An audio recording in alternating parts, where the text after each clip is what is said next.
충남도청에 있는 내포 신도시에도 투기 바람이 불면서 2억대 아파트가 반년새 1억이 올랐습니다. 반면 상가는 텅텅 비어 세종시와 닮은 꼴을 보이고 있습니다.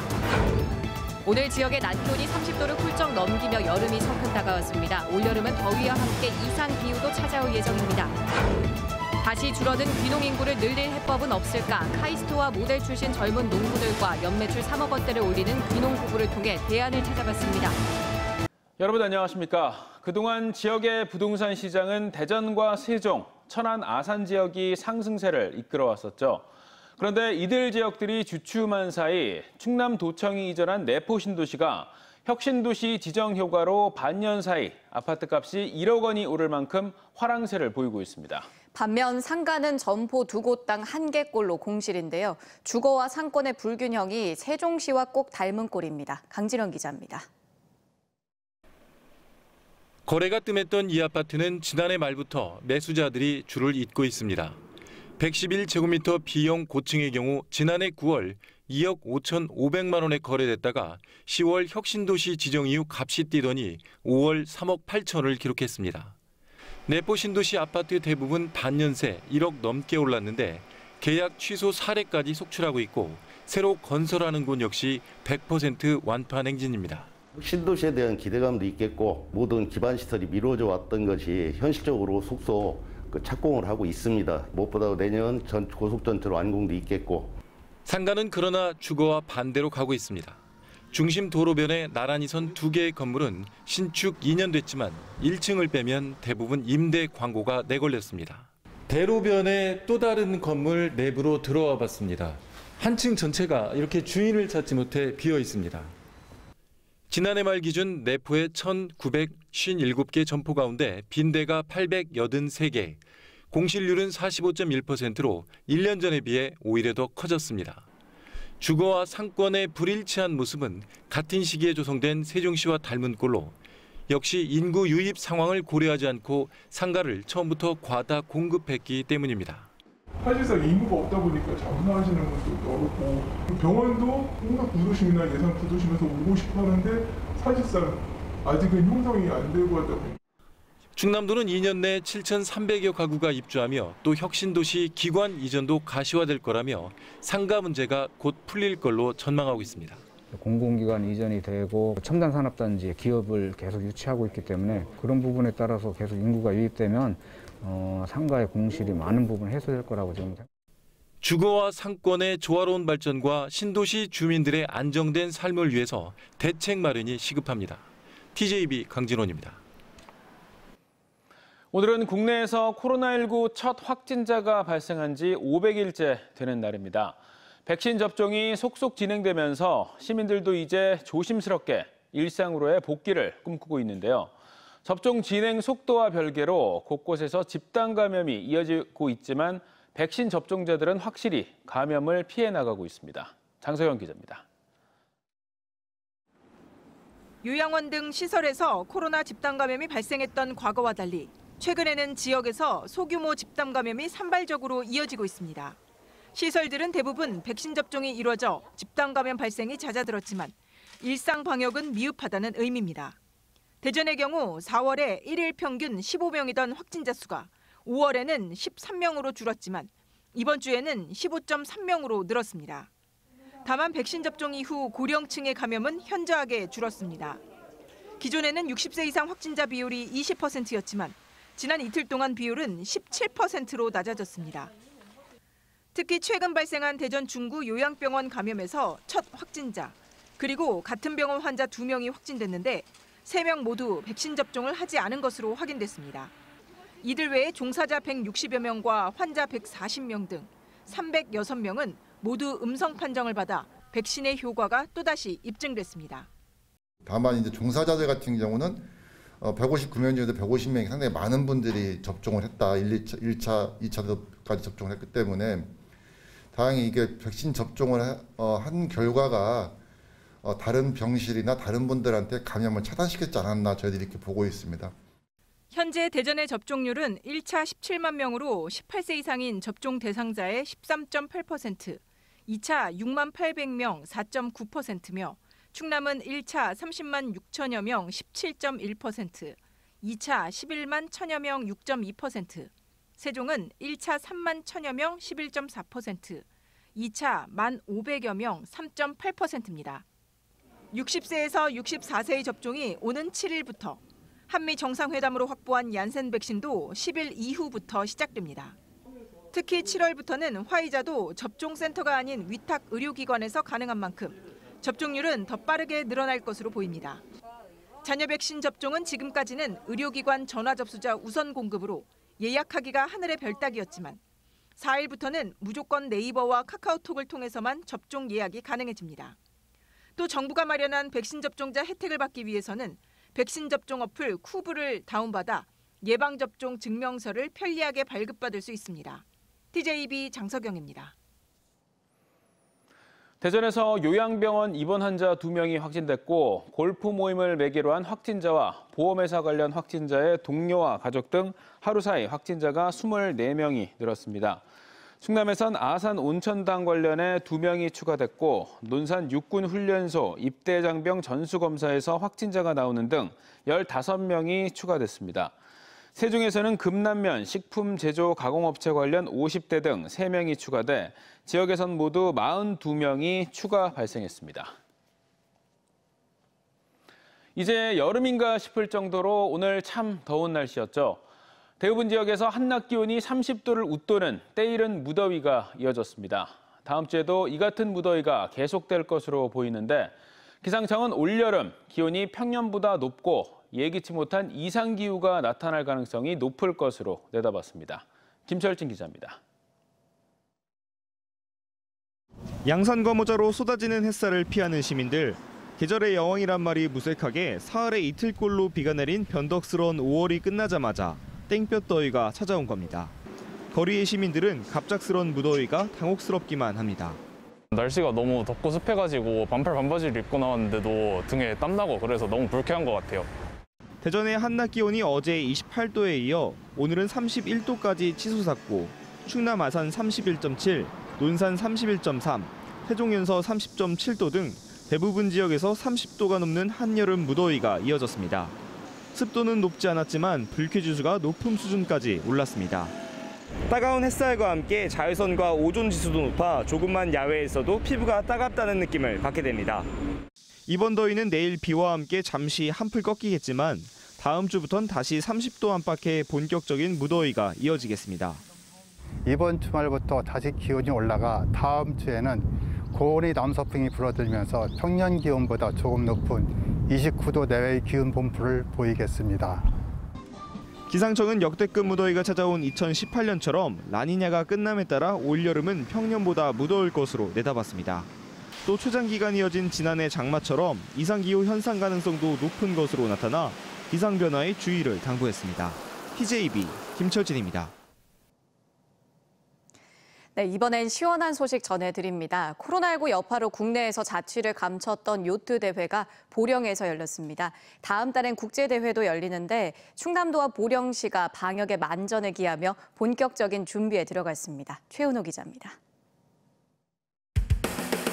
요트에 탑승한 선수들이 커다란 돛 하나에 의지해 바다를 시원하게 가로지릅니다. 요트는 동력 장치 없이 오직 바람에 의존해 앞으로 나아가는데 수많은 연습을 통해 맞바람에도 전진이 가능합니다. 제19회 해양경찰청장배 전국 요트 대회가 보령 요트 경기장에서 개최됐습니다. 코로나19 장기화로 약 2년 만에 열린 국내 대회인데 도쿄 올림픽을 준비하는 대표 선수들에게는 소중한 기회입니다. 코로나 때문에 못해서 많이 아쉽고 빨리 하고 싶었는데 이곳 충청남도에서 가능한 빨리 개최를 해주셔가지고 감사하고 모든 선수들이 설레는 마음으로 출전한 만큼 재밌게 경기를 치를 생각입니다. 한편 다음 달에는 요트 경기장과 대천 해수욕장에서 아시안컵 국제 요트 대회가 열립니다. 대회 조직위원회가 공식 출범한 가운데 7월 21일부터 6일 동안 일정을 확정했습니다. 당초 1000여 명의 국가대표급 선수단을 준비했지만 코로나19 상황을 감안해 대회 규모는 크게 축소됐습니다. 이미 국내에 입국해 거주 중인 미국과 뉴질랜드 등 12개국 170여 명의 선수들이 참가합니다. 보령시는 오는 2023년까지 개최를 확정한 아시안컵 국제대회는 물론 현재 추진 중인 복합 마리나 사업을 통해 국내 요트 중심지로 거듭나겠다는 구상입니다. 민간 유치로 한 1,500억 정도 예산을 투입해서 할 준비를 하고 있는데 그것이 이루어지면 그쪽에는 요트 정거장의 기능, 지금 이 요트장에서는 요트 실습 경기장의 경영을 바탕으로 해서 정말 서해안의 요트 메카로 성장할 수 있도록. 충남도와 보령시 등은 코로나19 확산을 막기 위해 선수단 통합 숙소를 운영하고 선수들 간 접촉을 최소화한다는 방침입니다. TJB 최은우입니다. 일본 뇌염을 전파하는 작은 빨간집 모기가 올해 처음으로 대전에서 발견됐습니다. 대전시 보건환경연구원은 지난 4월부터 일본 뇌염이나 댕기열 등 모기 매개 감염병 유행에 대비하기 위해 한밭수목원과 옛 충남도청에서 매주 모기를 채집했으며 지난달 27일 채집한 모기 중에서 작은 빨간집 모기를 확인했습니다. 다만 채집된 모기에서 일본 뇌염 바이러스와 댕기열, 지카 바이러스 등 5가지 감염병 원인 유전자는 검출되지 않았습니다. 논산에서 배수관 설치 작업 중 토사가 붕괴돼서 2명의 사상자가 발생했습니다. 어제 낮 1시쯤 논산 연무읍의 돈사 공사 현장에서 2명이 매몰돼 긴급 구조에 나섰지만 50대 근로자 1명이 숨지고 함께 일하던 60대 농장주도 다쳤습니다. 경찰과 소방당국은 배수관 설치 도중 갑자기 토사가 밀려와 매몰 사고가 발생한 걸로 보고 있습니다. 그동안 꾸준히 늘어나던 귀농 인구가 최근 들어 감소세로 돌아섰습니다. 도내 각 시군들의 고민도 깊어지는데요. 카이스트 출신과 모델을 했던 젊은 농부들, 또 연간 3억 원대 매출을 올리는 귀농비부의 사례를 통해서 해법을 찾아봤습니다. 조상환 기자입니다. 젊은 농부들이 딸기잼을 만들고 있습니다. 농업기술센터의 가공 장비를 무료로 이용하는 것입니다. 이들이 농사에 뛰어든 것은 지난 겨울로 부여군이 3억 원을 들여 지은 경영실습 농장을 연간 30만 원씩 내고 2년간 임대한 뒤 딸기 농사를 시작했습니다. 첫 해 매출은 3,600만 원, 평당 10만 원꼴의 매출을 올려 가능성을 확인했습니다. 카이스트 출신과 모델 일을 했던 친구 사이로 스마트팜을 적용해 해외 진출까지 계획하고 있습니다. 연중 재배로 딸기를 이제 사계절 내내 수확하는 걸 목표로 하고 있고요. 3년 안에 그 목표를 이제 이루려고 하고 있고, 그다음에 7년 안에는 이제 해외 시장 진출을 목표로 하고 있습니다. 2009년 서울에서 귀농한 이 부부는 방울토마토 농사로 연간 3억 원대의 매출을 올릴 만큼 자리를 잡았습니다. 첫 해 수박을 재배했다 실패한 뒤 토마토로 전환한 게 적중해 11년째 토마토 농사를 이어오고 있습니다. 부여 농업기술센터에서 운영하는 곳들의 농업대학을 제가 입학을 하고 그 안에서 여기 부여군의 농업인들을 만나면서 영농을 정착하는 데 가장 좋은 계기가 되었던 것 같아요. IMF와 외환 위기를 겪으면서 거센 귀농 귀촌 바람이 불기도 했지만 실제 귀농 귀촌은 2016년 이후 전국적으로 주춤해졌습니다. 부여군 지역만 해도 2013년 1,300여 가구에서 2016년 1,500여 가구로 조금씩 증가하다가 이후 급격히 줄고 있습니다. 부여군은 올해 7억 원을 투입해 20가지의 귀농귀촌 지원책을 내놓고 의욕 있는 젊은 층을 찾아 나섰습니다. 특히 수박, 토마토 등 전국적인 명성을 얻는 작물을 중심으로 1:1 밀착 지도를 하고 있습니다. 선도농가와 1:1 맞춤형 현장 교육을 실시하고 있습니다. 그래서 기술이나 경영 노하우를 전수해서 안정된 귀농 정착이 될 수 있도록 고령화로 소멸 위기에 내몰린 농촌 지역 시군들마다 귀농에 앞서 농사 경험과 숙소 제공, 귀농 시에는 주거 지원은 물론 지역민과의 소통 프로그램까지 제공하며 도시민들에게 손짓하고 있습니다. TJB 조상환입니다. 공금 횡령으로 파면 요구를 받은 사립학교 행정실장이 퇴직한 뒤 사립학교 법인 협의회에서 근무 중인 것으로 알려져 논란이 일고 있습니다. 대전교육청은 지난 2018년 대전 모 사립고에 대한 특별 감사를 벌여 1,000만 원이 넘는 공금 횡령과 비자금 조성을 주도한 행정실장의 파면을 요구했지만 해당 사학법인은 정직 2개월 처분만 내린 것으로 확인됐습니다. 당사자는 4월 말 퇴직한 뒤 사립학교 법인협의회에서 근무 중인 것으로 알려져 지역교육계는 엄정한 처벌과 함께 사학비리 근절이 무색해졌다며 사립학교법 개정을 촉구했습니다. 충청 대망론으로 불리는 윤석열 전 검찰총장이 보폭을 넓히면서 향후 행보가 주목되고 있습니다. 윤 전 총장은 최근 자신을 고향 친구로 부르는 국민의힘 정진석 의원을 만나 충청 방문 제안을 받고 긍정적인 입장을 밝힌 것으로 알려졌고, 충청 향후에도 가까운 시기 지역 원로와 회장단을 모시는 시간을 갖겠다며 메시지를 보냈습니다. 대권 잠룡인 윤 전 총장은 국민의힘 입당 가능성이 제기되고 있는데, 이 같은 움직임은 충청을 발판으로 정치력을 넓히려는 행보로 풀이되고 있습니다. 여권 대선 경선에 참여하고 있는 양승조 충남지사가 윤석열 전 검찰총장의 최근 지지세에 대해 거품이 많이 끼어 있다고 다시 저격했습니다. 양 지사는 오늘 불교 방송 라디오에 출연해 윤 총장이 신제품처럼 보일 수 있지만 상당히 거품이 낀 제품일 가능성이 크다며 총장 재임 시절부터 정치적인 행보를 보인 인물이라고 평가했습니다. 또 현재 논란이 되고 있는 종합부동산세에 대해서는 기준을 절대 완화해선 안 된다는 소신을 밝혔습니다. 국회 세종의사당 설치 근거인 국회법 개정안이 이달에도 처리될 수 있을지 정치 쟁점으로 떠오르고 있습니다. 6월 국회에서 국회법 개정안이 처리되지 않으면 7월부터 시작되는 대선 일정 등에 밀려 법안 처리가 더 어려워질 전망입니다.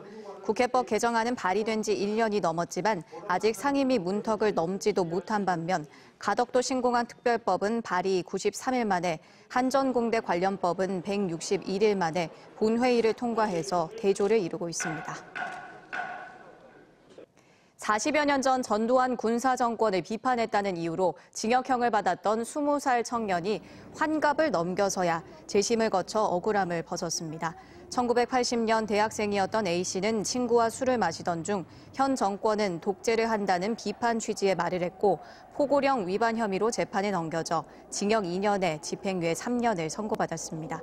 41년 만인 지난 3월 A씨는 당시 발언은 정당했다는 취지로 재심을 청구했고, 대전지법은 5.18 민주화 운동을 전후에 발생한 헌정질서 파괴 범행을 반대한 것은 형법상 정당회의라며 무죄를 선고했습니다.